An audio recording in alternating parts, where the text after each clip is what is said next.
Welcome to Legend Makers, the podcast where education's true heroes take center stage. Shine like a ray from the sun. There's something people look for but never can find.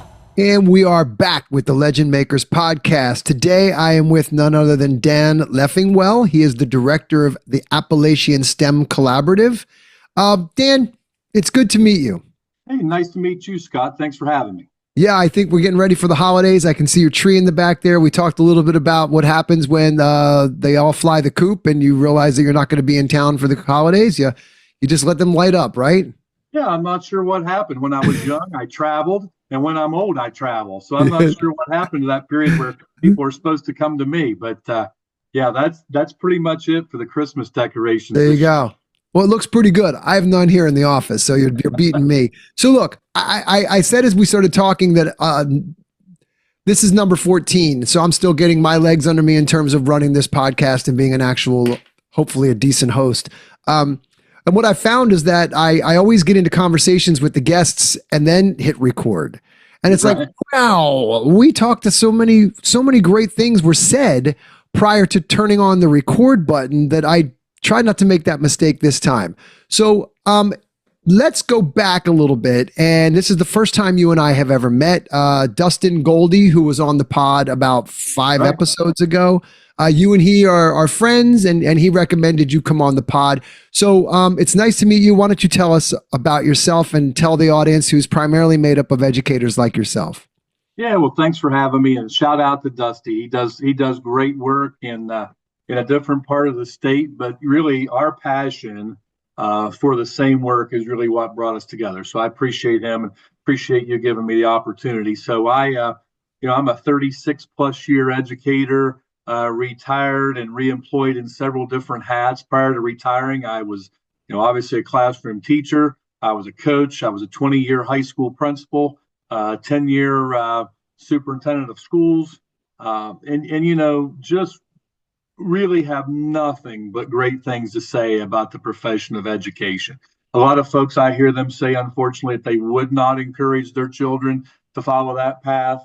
And I encourage both of mine 100%. And even though they didn't do it directly, they all have a level of teaching as part of what they do in their other professions. So, I say I didn't feel like I didn't have to get up and go to work a day in 36 years. And most of the people will say I didn't work in 36 years. So it's all good. Excellent. So you're out in Ohio. And what are you currently doing right now? What is your role? So I wear a couple different hats. We created, we're in year 3 of the Appalachian STEM Collaborative, where a group of us really tried to bring a region together around creating STEM cultures in their schools that best prep their students for their futures.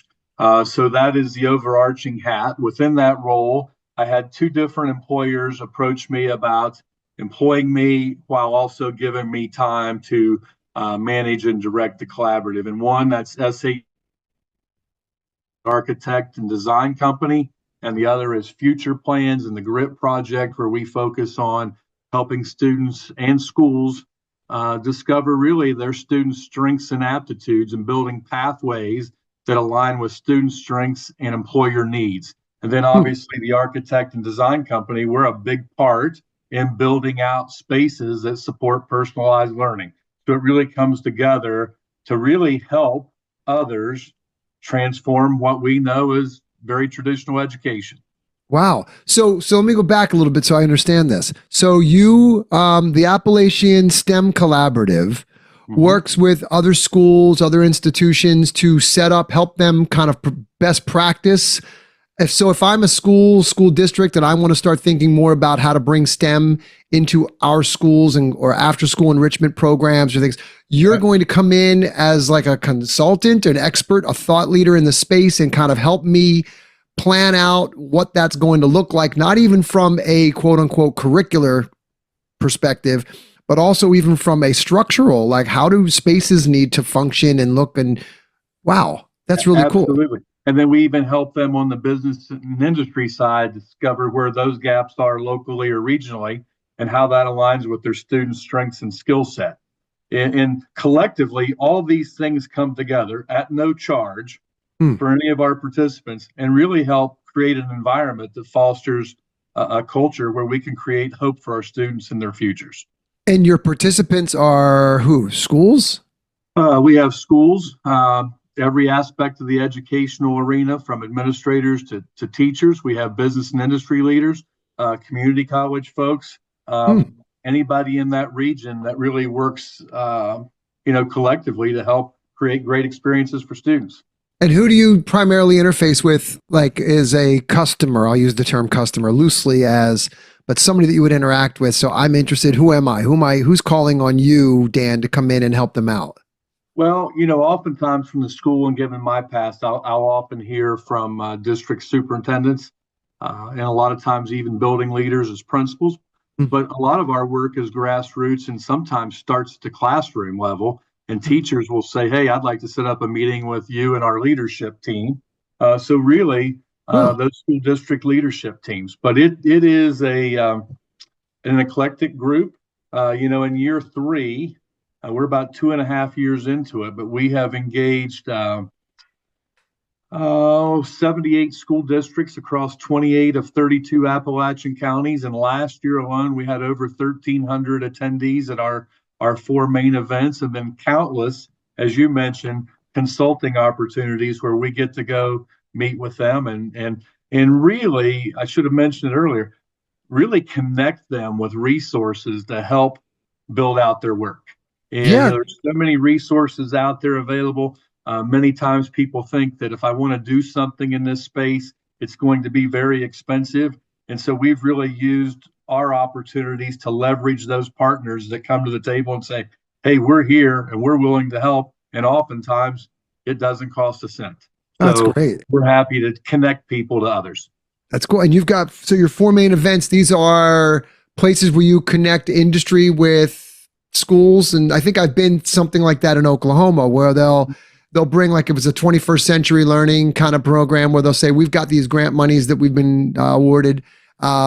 And the Oklahoma State University folks, they have something like this, kind of a collaborative. We've gone out there and set up like a table or something like that. And then people come over and we show them what we do. And you guys kind of vet that so that you're putting the kind of in your mind, the best, you're fitting the need with the right resources, I guess. We have absolutely vetted that resource. And I can look at our partners. I want our collaboration, even though it's free, I want it to have great value. Yeah. And I don't want to take a chance. So people that come to our events, they trust us to have vetted these resources. And it's really been fantastic. It's amazing. Great. We have zero budget. We're a volunteer grassroots organization, and we really just try to help one another find opportunities, collaborate, and build out great pathways for students. Excellent. So let's go back a little bit, because you've, unlike a lot of the folks that I've talked to more recently, you have a very long history in the education space. I mean, you've worn a lot of different hats. So I think I'm excited for this, and I think the listeners will be too, because you've got a perspective that I haven't had on this podcast yet. And what do I mean by that? You've got a long, and I say this with all due respect, right? You've got a long history of, you've seen a lot happen over decades, right? 30 plus years. Wow, I sound old. I'm right there with you. So that's great, because I think what we try to do here is value add, right? So if you think about your audience today, it's educators that are either seasoned educators like yourself, or newcomers. And I'm particularly interested in the newcomers because I think that it's an interesting space to enter into, right? Education, making the commitment to do that. I don't come out of this space, and I say this every episode, I fell into it. We talked a little bit before the pod about how I fell into it. The other side of it that you don't know about me is I was a notoriously horrific student. I was one of those kids that was like a disruptor. I wasn't just checked out, I was disruptive. To the point where I was basically sent away to school in Maine and out of the public school systems where I went in Fairfax County back in the late 70s, early 80s. And so I always cringe when I think back now, because I've had an opportunity as I'm an adult now, to meet lots of educators in this current role. And I mean hundreds and hundreds of them, and have lunches and dinners and meet with them at trade shows and do professional development learning. And yesterday I just flew down to one of our customer sites and met with our friend Alethea E.C. Setzer at Charles Pickney Elementary and spent the day with her and her students. And I'm blown away by teachers. I'm just in awe of what you guys do, right? Day in, day out, selflessly. And it's not an easy job. Some have it easier than others. Sure. Some people get the great kids and the great districts, and others are really struggling. And so when I think about, to come back to why we do this podcast, it's so that people can listen and either learn something and take something back with them that they can put to practice. Or if they're on the fence about entering into the field, you talked about this profession briefly, you mentioned it, that, we need more teachers, right? It is a noble profession. And without excellent teachers, where do our kids end up? So, when there's those folks that are considering it, but maybe they're questioning it because they hear things or they're not sure. I want those folks to also take kind of console in that there's others that can help them through, mentor them, so to speak. And so that's why I think you're an exceptional guest for this particular reason, is that not that the others haven't contributed, but you may have a perspective on things that some of my other guests haven't, that have only been teaching for even 5 to 10 years, right? You've seen a lot. So, so that's why we do what we do here. So when you think about your responses, imagine those folks, right? Or even the teacher that's burned out, that's in year 7, that's kind of like, oh, do I really want to do this anymore? Like, it's just brutal, right? Like, why am I doing this again? We want to remind them why. And so that's my first question. So tell me, why did you get into what drove you? Why did you enter this space? A great question. And thank you for doing what you do and for why you do it. Because I think we share that passion. For me, it was very simple. I was positively influenced, not only by family members, but externally to my family. Obviously, it was the influence of great teachers and coaches. And I knew early on, I wanted to have a similar impact, when I was ready to do that. And, as I boiled it down, and I really thought my passion was around coaching. And then I realized, it was more about the process for me. I did not like losing. And quite frankly, I didn't enjoy winning, because I was always in pursuit of perfection that really is unattainable. So I thought, there has to be something bigger. And as a result of that, for me, it really became, what can I do in this profession to help those I serve improve their life choices? Right. And then, the why would I encourage some, that's powerful. And, when we talk about the country and workforce gaps and engagement and all those things, there is no other career that every other career is dependent upon. We're a big deal. Our profession's a big deal. And I would challenge people not to really not count on the external, right, validation of what we do, but internally know that we have the potential to have great impact. And for new teachers, why you're so important. I like to say this as the old guy. We've already established that I'm now the old guy, which shocks me. But I start a lot of my keynotes and PD around saying, I'm not an expert in STEM. Most people think because I'm so passionate about it, I must really be an expert. And I say, no, I just know that I can no longer be content preparing our students for their future with my skills. It misaligns. And we joke often about, I was spring breaking with my adult children, and I received an email where I needed to scan something and sign it and send it back. And I'm kind of stressed. I don't want to leave the beach. And my son says, well, don't you have XYZ app? You could just screenshot that and do that. And I looked and I said, well, you don't know how to work a phone booth. Right? Well, one of us is going to be relevant in their future and the other is not. And it's those kinds of things. We need those new influences. Yeah. And we need to embrace those new influences and efficiencies. And we need to kind of break the mold on the way things have always been done. So we need that new energized influence that understands, hey, I'm a big deal. This is a big impact. And I don't need to be validated when I know the influence that I have and the difference I'm making for generations long after I'm gone. Yes. Yes. I love it. Your quote, I'm going to use that quote because that's a great one. There's no other, let me see if I got it right. There's no other career that,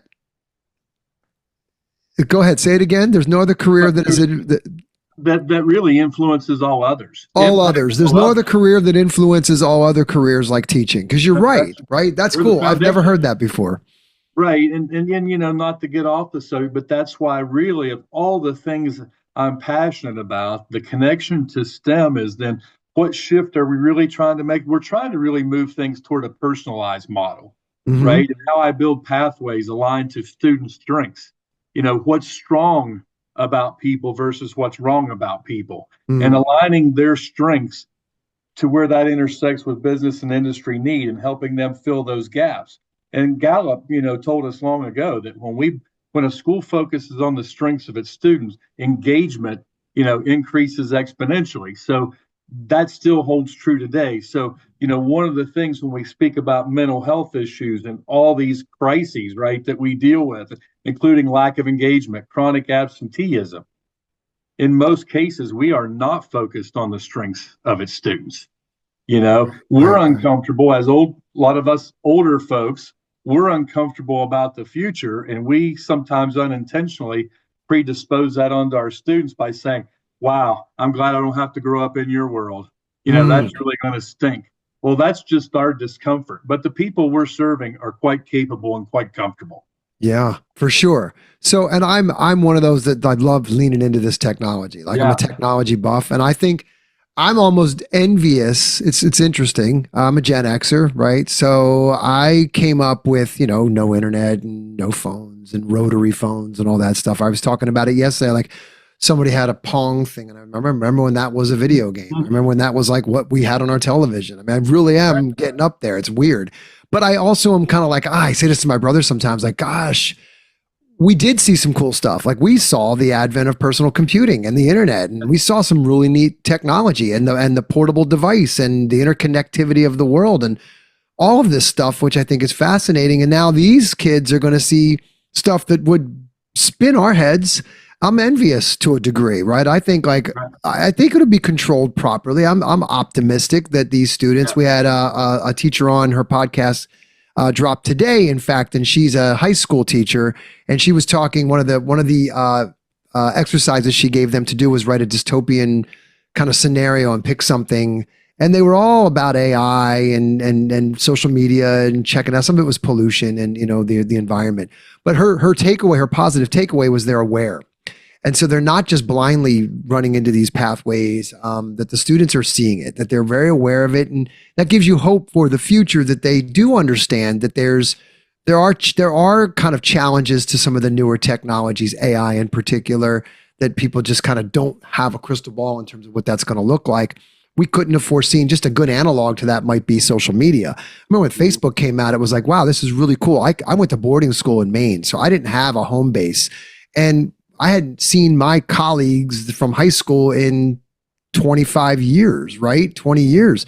And so when Facebook came out, it was really cool. It was like, oh my gosh, I can connect back with these people.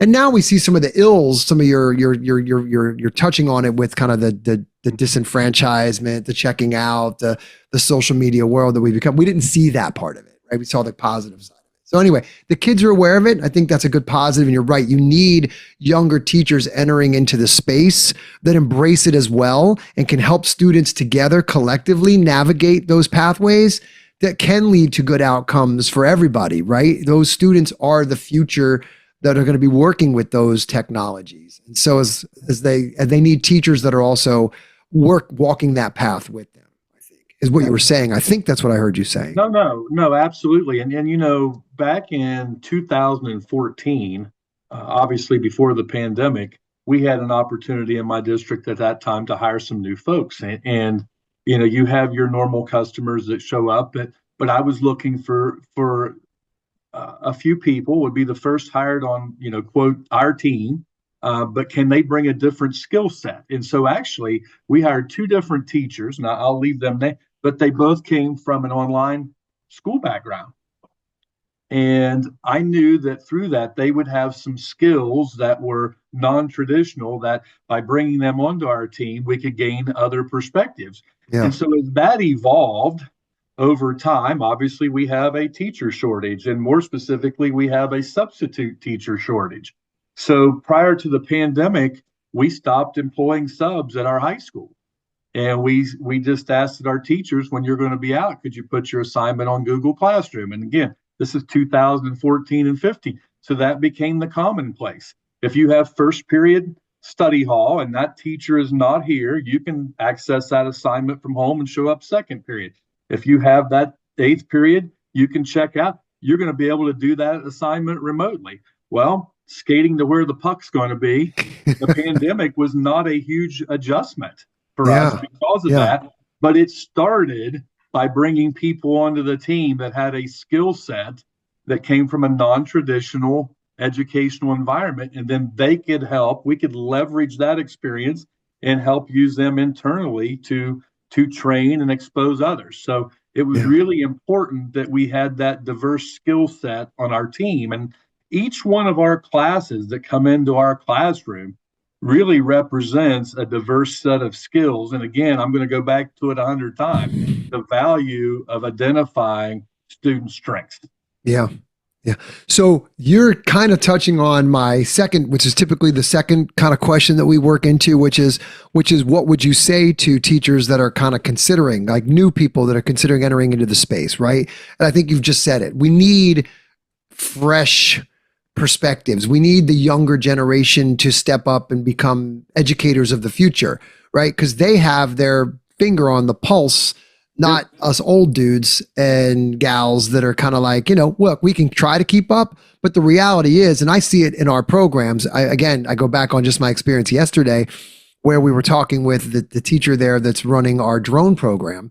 And she said, what was the advice you would have for other teachers about this program? She goes, don't worry too much about your ability to fly this thing. She goes, the kids will tell you how. They'll pick it up quick enough. They'll get it and they'll be showing you. You don't have to be the expert there. So you need these teachers that kind of get that and can work with the kids and be the younger feel and bring this to the next, because we are going through a shift, right? I think education is it feels to me that it's in a flux. There's some sort of a tipping point that's happening in education. You touched on it. You guys were doing, yes. Oh, what happened? Oh, we froze for a moment. Okay, we're back after a little bit of a bandwidth technical. See this? See that? There you go. Technology. So we kind of talk about like why. So I think you're if I can put some words into your mouth or summarize what I heard you say is why, if you're considering getting into the profession, you're on the fence, we need you. It is a noble profession. We definitely need, if you want to help impact change, this is what you need. We need more folks coming into the profession that are younger and have a different perspective than the old guard. Your case in point, you brought in people like that to help you deal with a shortage of substitutes. Now you've got flex learning happening that's more aligned with the times we live in and the reality. And boy, did you not, you saw it. You didn't know what was coming, but because we leapfrogged, COVID kind of did the proverbial leapfrog into this world. I don't think we'd be doing this if things had been kind of just status quo. We probably wouldn't be Zooming like we're Zooming today, right? The pandemic accelerated that for sure. And I'm in a way, I'm glad it did. Let's go back to the why. Because that's really key. I love it. I love hearing like why. And you made some comment, we don't talk about coaches enough. And I talk about my experience. For me, it was coaches, right? Because I was kind of I was a punk. And I had to play sports where I went, right? I didn't have a choice. And they told you what sports you would play. So for me, it was football, wrestle, and lacrosse. So it was like, you need a little chip on your shoulder. That's fine. The field will level you out soon enough, especially wrestling, right? That'll make you, that'll teach you a little bit about yourself, right? What are you really made of? And so my experience of the people that were really impactful for me, because I wasn't an academic, were my coaches, right? I didn't have a father role model in my life, those coaches stepped in to fill that void. And they really were. And we don't talk about them enough here on this pod. But I'm not alone in that. And that they were for a young guy struggling with identity and some anger issues and things. Some of those coaches they gave me the right kind of tough love, right? They expected a lot out of me. Absolutely. They didn't accept anything but my best. And they called me out on it when they knew I was kind of lagging. And so you started off as a coach. Right. And I know it's the passion of the winning. You want to, as the coach, the job is to win, right? My coach always had a maxim of, winning isn't everything, guys, but dang, losing sucks. Right. Right. But I think in addition to all those things that you said, most all good coaches are really focused on continuous improvement. Yeah. And I know in Ohio, there was a big push with the value added measure and a lot of our state report card measure to really instruct and assess differently. And, we got into formative and summative assessment. And as someone from a coaching background, I could look around at my colleagues and say, that's what we've been doing for years. So in the old days, a teacher might submit their lesson plans for the year on day 1 through 180, white it out, put new dates out, send it back in. And I remember from an early age of today's lesson plan on a note card. And as class is going, I'm making notes from today's class that will influence what we do tomorrow and rinse and repeat into the future. Right. Well, that was really formatively assessing where students were, where they need to go. After the game, you watch the film, you create the practice. So really what we found as we've kind of morphed as a profession is those things that coaches do every day really are powerful strategies for teaching and learning in the classroom as well. And so I really think that brought another perspective to that entire group that, hey, this has merit that we're evaluating along the way. And what students do today, how they perform today, what they demonstrate they can or cannot do or are able to do or not do really determines what we do next. Mm-hmm. Versus you either get it or you don't. Right. Yeah. I like that. Yeah. And so the continuous improvement model, and I think schools, I think teachers are coaches, right? I mean, they're life coaches. Absolutely. That's what you step into in this role. Those students are with you more than they're with their own parents. Right. And so that's the responsibility you take on. And another teacher said, with great responsibility comes great power comes great responsibility. And right. The teachers then therefore have that. And I think everybody takes that very seriously. I haven't met I've been very impressed with the people I've met. The optimism, they love what they do. I mean, and you've kind of touched on it. Everybody seems to have been sparked by themselves being impacted by an educator themselves and wanting to kind of carry that torch forward. So they, at a young age, had a very powerful impact by another educator and remember going, I want to do that too. Like, I want to be able to do that, or I just felt at home in the classroom. I stood. So this is great. So the why is typically, again, if I can just summarize what I've heard over the last few months of doing this and then talking to all the other teachers that I've talked to, it's because I want to make a difference. Absolutely. And that's where most people start. Was that for you as well? Yeah, it was. And that difference is not just for that person you're serving today. I like to say it has generational impact long after we're gone. So yeah, again, and we touch every other industry in the country, right? So when we talk about employment and workforce gaps, we influence all of it. And so, impactful work, I don't know that you could find a career that's more impactful. So Agreed. Yeah. And if I could do one thing, we talked about, teachers being validated. To me, I really wish we could tackle the salary issue. If I could do one thing operationally for our teachers, and what the difficult thing is, and not everyone will agree that's listening. It's not so much the top end of the scale that needs to be touched. It's the entry level. It's the bottom, right? So would those organizations allow us to raise the bottom without also raising the top. If we could do that, I think we could solve a lot of issues, at least from a financial perspective.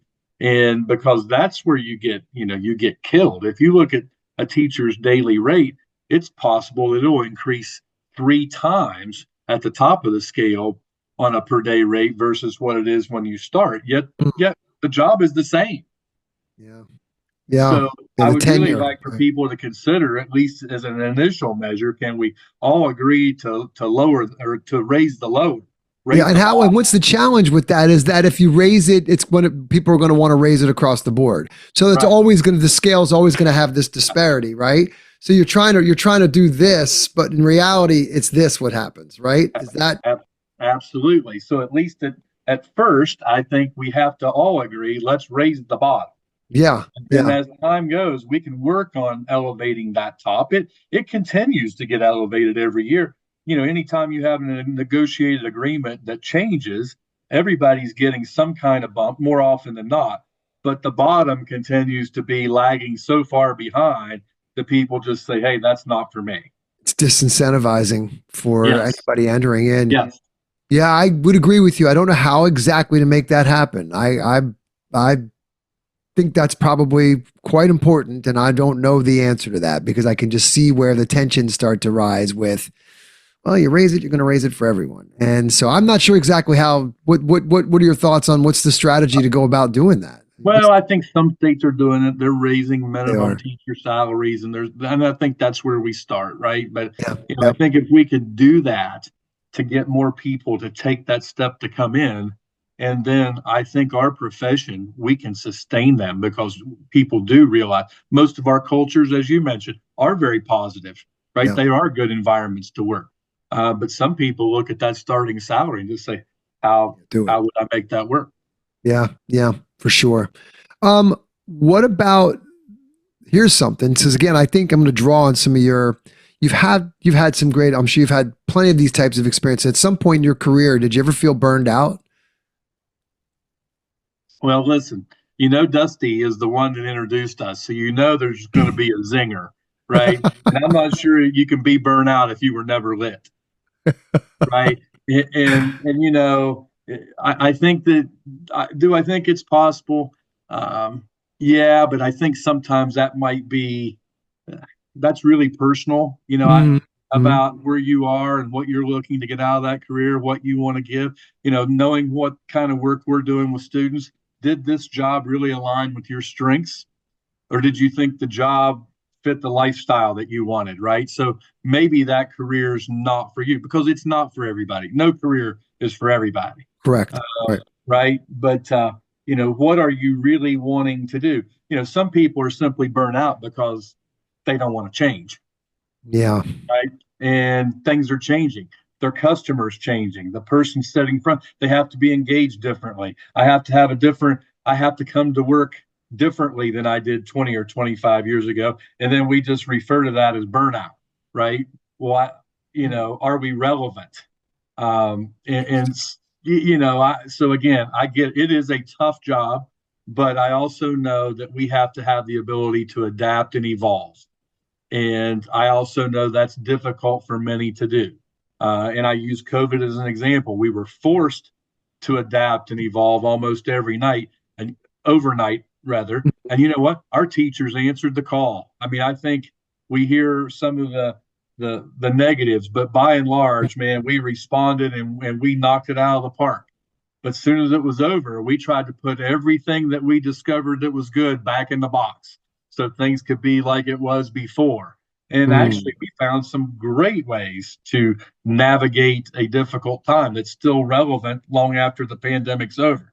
So that willingness to adapt and evolve, I would say, sometimes determines your level of burnout. Yeah. Interesting. Okay. That's an interesting Now, perspective. somebody just said, "Well, it sounds like a true administrator, right?" Yeah.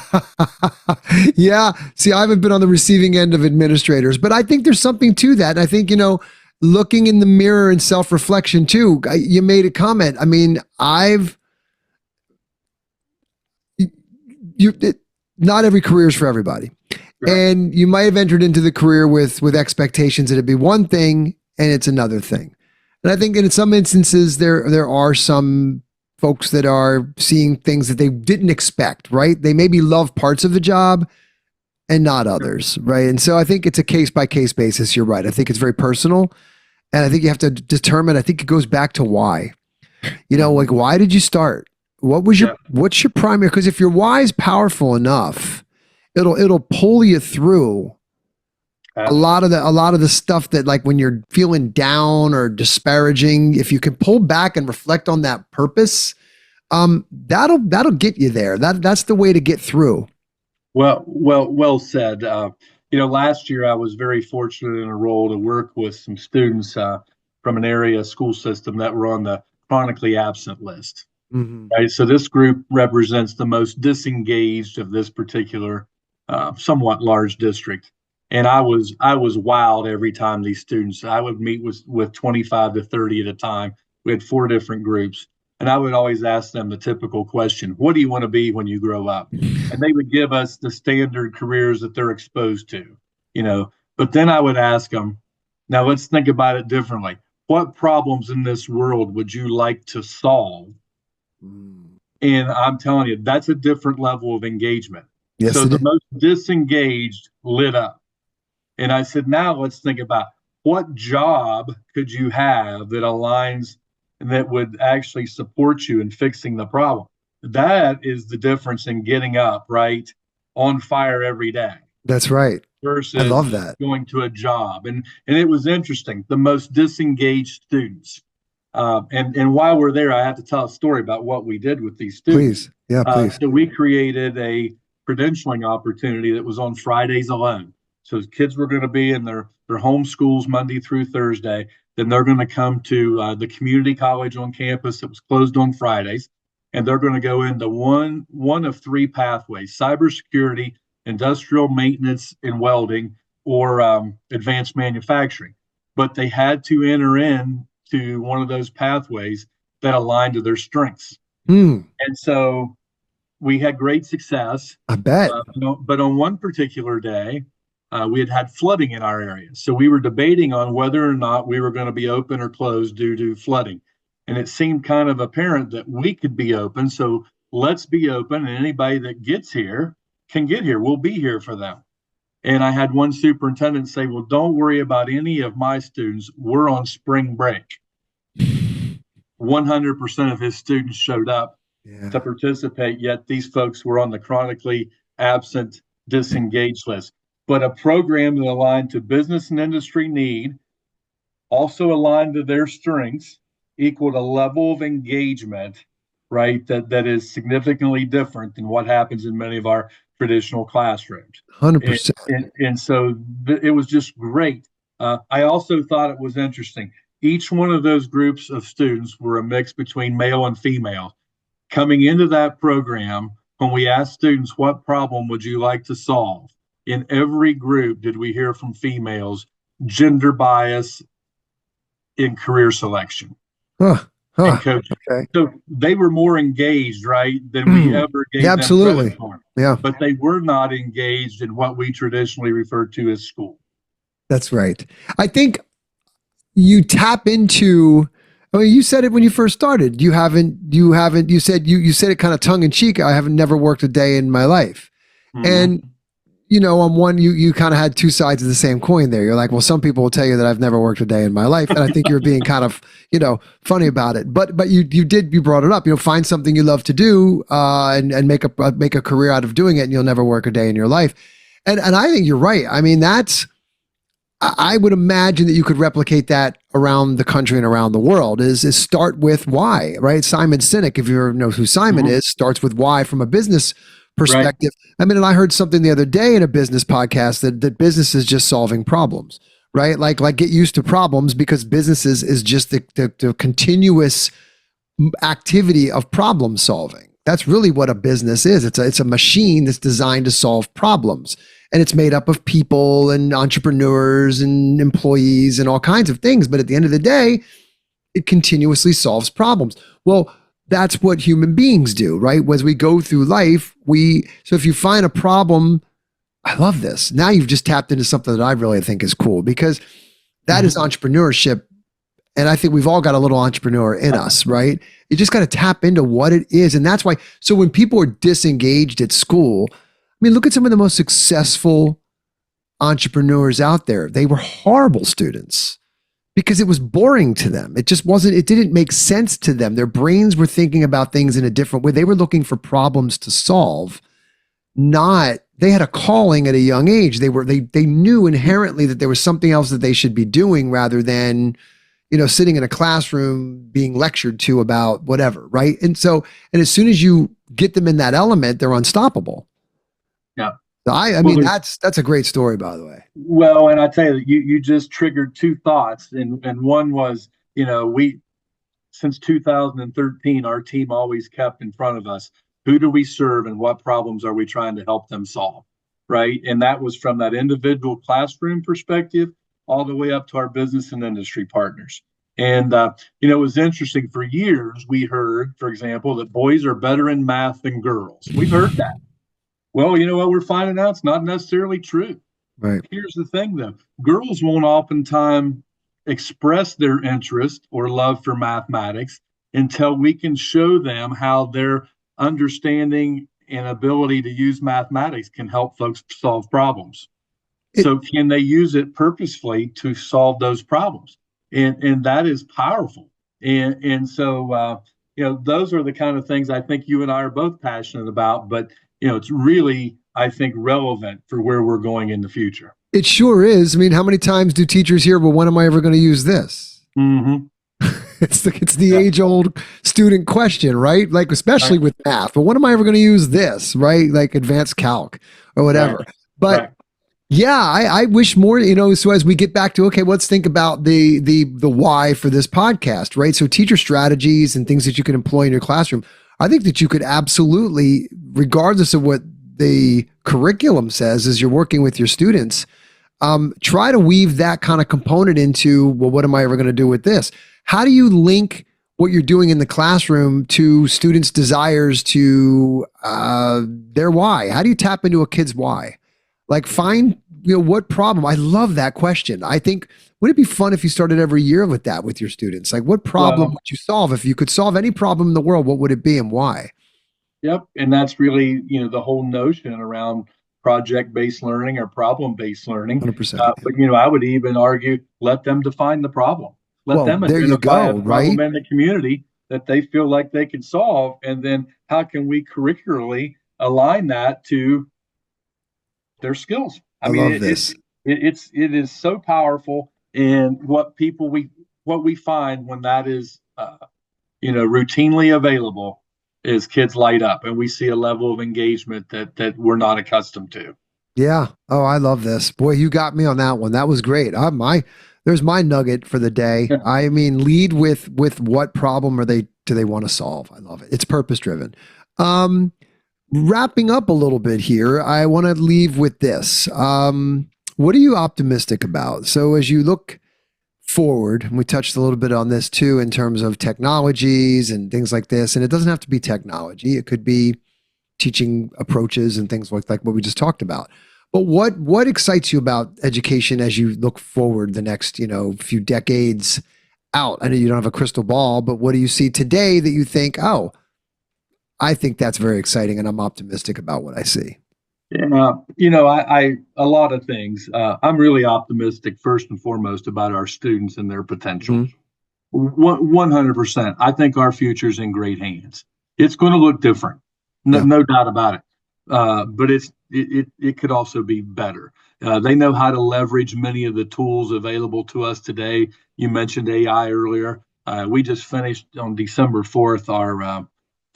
Our second main event of the year was how to accelerate with AI and emerging technologies. And some of the AI resources, and I'll just mention one called SchoolJoy, is the platform where you can import student strengths and aptitudes, and then teachers can quickly leverage lesson building that then through generative AI is aligned to student strengths and interests. And I think the intersection of those kinds of technologies with the potential of our students really creates to me a lot of optimism for the future. There's no question. We're doing a lot a lot of work on the power around strengths and aptitudes. And I'll just give you a couple quick examples. We hear about employment gaps in a number of areas, maybe every area, but the three primary we hear about are advanced manufacturing, IT and cyber. Number three, I think, is depending upon where you are, it's either agriculture or health sciences. Well, through a huge database of strengths and aptitude assessment, we know that we have more than ample talent. We don't have a talent gap, we have an exposure gap. And you know, the World Economic Forum just released recently that 65% of our current third graders will literally work in jobs that don't exist. Well, then we can't continue to leverage what are you interested in, right? Because how can you be interested? So that to me on one hand is exciting, but it also points to one of the major obstacles that adults have to have the capacity to overcome. And that's leveraging that it's okay for us to let go, right? And let's change and let's try to align. It's not easy, right? But don't let perfection get in the way of progress. Let's continue to move forward with this, but let's just commit to leveraging student strengths and where that intersects our employment gaps, so people know, A, they belong, they're needed, right? They have strengths that are valued, and your presence with those skills and those strengths fill a gap that we desperately need in our future. To me, that's very optimistic, but we have to align to those things. That's very simple. And so really this shift toward a more personalized approach to learning, on one hand, I'm optimistic about it, but then I also know the adult capacity and willingness to change, adapt, and evolve, right, is going to be a critical need too. So on one hand, there's an optimism there, and there's also a challenge to us veterans in the room. You know what? Like, as you said, we need the newer ones coming in that will embrace the challenge, and over time, inevitably, hopefully it's accelerated a little faster, but over time, the new guard replaces the old guard and things move forward, and this is it. But I think this has been amazing. This has been a different one for me. I think we align on a lot of thoughts. This kind of real-time curriculum development gets to your point about the watching the post-game video and then making changes on the fly, right, for the next day. Continuous improvements. You've touched on a lot of great things. I think there's a lot of good pearls in here. People get a good kick out of this one. This is a good one. So Dan, on that note, I'm going to let you run. I know I told you we do about an hour here. I think we've done 45 minutes or so. This is good. Any last words? Anything you want to say to people? I think that was a great sign, but I'm going to give you one more shot because you got some great stuff in you. Well, hey, I just appreciate the opportunity, because truly for me, it was, for 36 plus years, it's been a job, but more than that, it's been a passion. So thank you for trying to support our work. And, for the Dustin Goldies out there, he talks about an enthusiasm unknown to mankind. Unknown to mankind. Follow that up and say, and back to your burnout question, if you're juiceless, you're useless. Hey, let's go forward. Let's go forward confidently, excited, optimistically, but let's embrace some things different for our students' future. It starts recognizing that we all have strengths to bring to the table. Let's help students become aware of that and show them where they fit into their future. Appreciate the opportunity. Don't ever hesitate to. If you're ever over in Ohio, we'd love to have you at the Appalachian STEM Collaborative. Yeah, we'll talk about that. Actually, I want to learn more about it. Maybe we'll do a table out there. It sounds like it would be worthwhile. We would love to have you. So excellent. Feel free to reach out. Thank you very much. Dan, thank you. Take care. Thanks. Bye-bye. Thanks. See ya.